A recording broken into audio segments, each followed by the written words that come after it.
So Attack on Titan episode 9 of season 2 was absolutely incredible. I can already tell probably a lot of people are going to say this is a more slow episode but an important one. I highly disagree with that. This, in my opinion, is some of the most just adrenaline pumping content this season has seen. And you don't need action to be exciting, because this episode really showcases why things happened the way they did. Because I know as soon as some people saw it, some people who didn't read the manga, were like, why did Reiner reveal to Eren in such a nonchalant way of, hey, I'm the Armored Titan, and my buddy over here is the Colossal? And there's this multiple things like, why did they wait so long? Why did they become soldiers? Like, why were they playing soldier when they are warrior? And this episode really just showcases Reiner's mind is not all there. He's more or less kind of broken. There's some PTSD shit going on, there's a split personality disorder, but you gotta kind of look at it. Even if you haven't read the manga, look at where they are, because they seem to be the same age as Eren. When Eren witnessed his mother get killed, he was like 10 or something back in the day, or 12, I forget the exact age that he was, but he was a young kid nonetheless. Young kids were sent to infiltrate and brutally kill innocent humans from their village. So you have to understand, that's probably going to mess up a lot of kids. In the case of Reiner, we can see this messed him up, because they didn't fully succeed as bringing down humanity. They kind of messed them up, but they didn't fully bring down humanity, and then ultimately they got wrapped up into playing soldier. And because of Reiner's just insane mind, he got caught up in believing that he was a soldier and it was his duty to protect the wall. And this is more or less what we got, a more or less broken man who half the time can't distinguish that he is in fact a warrior, not a soldier. And Reiner is one of my favorite characters in the series. Even to this day, like, he is still one of my all-time favorite characters because he's such a complex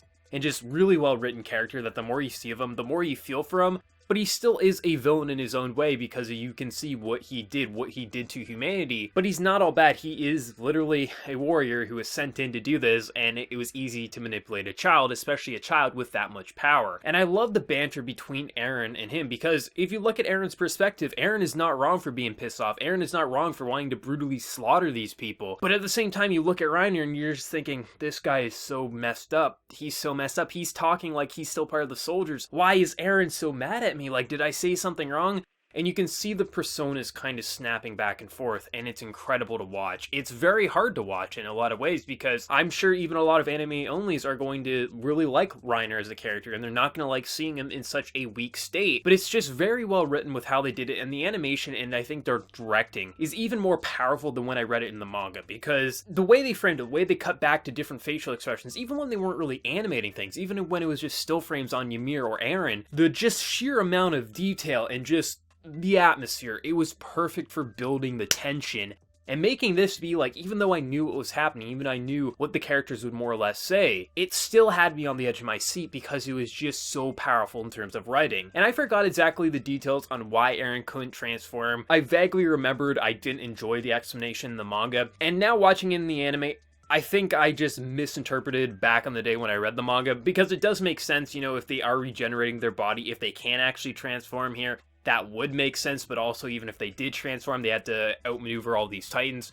So him not transforming right then and there, even if it's not true that he couldn't transform, it does make sense. I just think back when I originally read in the manga, I think I misremembered what I read there, and I was like, I thought it was a really dumb explanation, but it is logical. I just kind of forgot about it because it's been a while since I read this specific arc. But it's interesting watching the dynamics and watching Ymir kind of play both sides, because she's trying to figure out what's the best way that I can help Krista. Do I team up with Eren? Do I get Eren to get us the hell out of here? Or do I go with them? And ultimately, she decides not to tell Eren the final bits of information of who the enemy is. She kind of is like, well, I guess, if anything, Krista's going to be better off not with Eren, because Eren's not thinking rashly right now. And it's just really interesting to watch this episode. There was hardly any real movements. Most of the animation just came from camera works of just panning around characters. There wasn't a lot of movements. The most we saw was like them on horseback trying to get to the Eren spot there. But I loved how they just animated everything because it was so simple. It was like the simplistic nature of anime that can really get a really good emotion across. And I think this episode was incredible. It had my heart racing the entire way through, even knowing what it was.